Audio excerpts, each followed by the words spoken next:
po sa atin lahat. Ako nga po pala si Anastasio Macalalad, 46 na taong gulang, Amen. nakatira sa Bucaltay, Batangas. Ang dati ko pong buhay noon, ako ay unbeliever pa, na nasa akin na po ang lahat ng bisyo. Ako po ay nagiinom, naninigarilyo, nagsasugal, at ako po din po ay nambababae. Wow. Kaya nga po, kapag nag-preaching si pastor na tungkol sa pangangalo niya, ako po ay tinatamaan. Yan. Ikaw ha?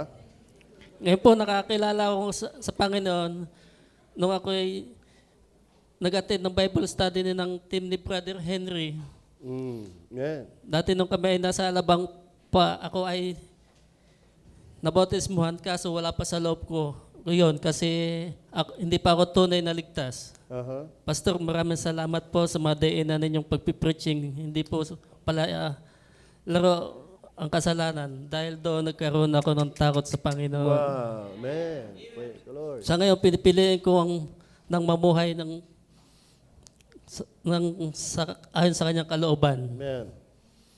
Ngayon po, iniwan ko na lahat ang dati kong buhay. Wala na akong bisyo, hindi na rin ako naninigarilyo, hindi na rin ako nagiinom, at hindi na rin nagsusugal. Lalo hindi na pamababae.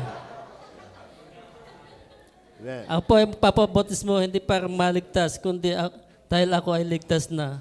At bilang hakbang, pagsunod sa Panginoon, Amen.